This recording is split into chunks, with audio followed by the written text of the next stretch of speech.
Red Ribbon story came about with our involvement as a Storytellers Guild here in Greenville with the National Family Partnership.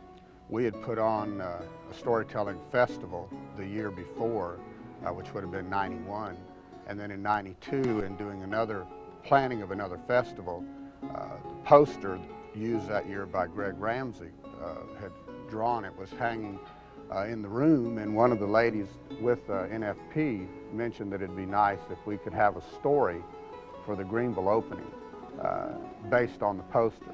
And so I took the poster and used that as the inspiration to create the story. The poster showed a series of hands holding the red ribbon. And as I thought about the poster and looked at it and looked at the goal of NFP, which was not just to go out and tell kids don't use drugs, but rather to try to give them the inspiration to change a lifestyle or to change the way that their family was living even, through a positive reinforcement. So as I saw the poster, what I saw was people working together, which is, of course, the whole thing behind Red Ribbon.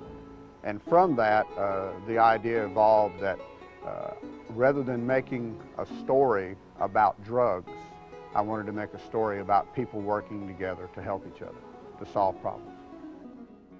Not very long ago, in a nearby land, there was a king. This king was up in the top of his tower. You know how castles have big towers on the corners?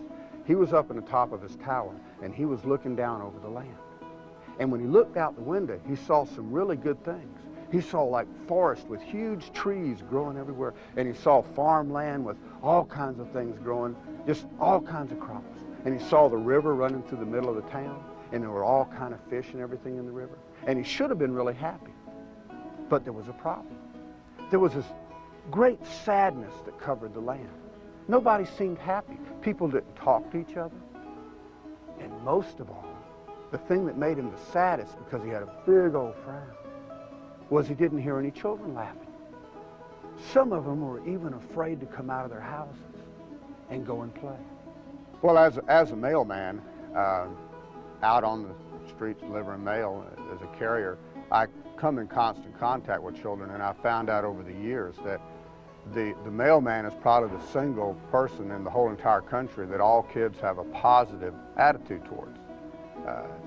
There's never anything negative to children about a mailman, because he's always doing things like bringing the birthday card from grandma or the birthday present or the Christmas presents.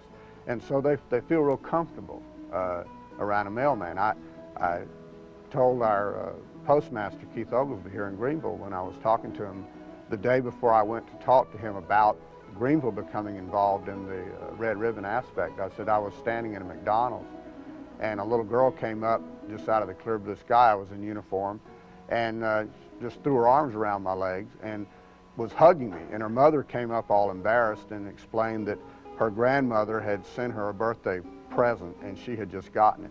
So, she saw a mailman, and she wanted to thank him for the present. The weaver, took his arm, and they walked a little bit further down the road. And they stopped behind two men.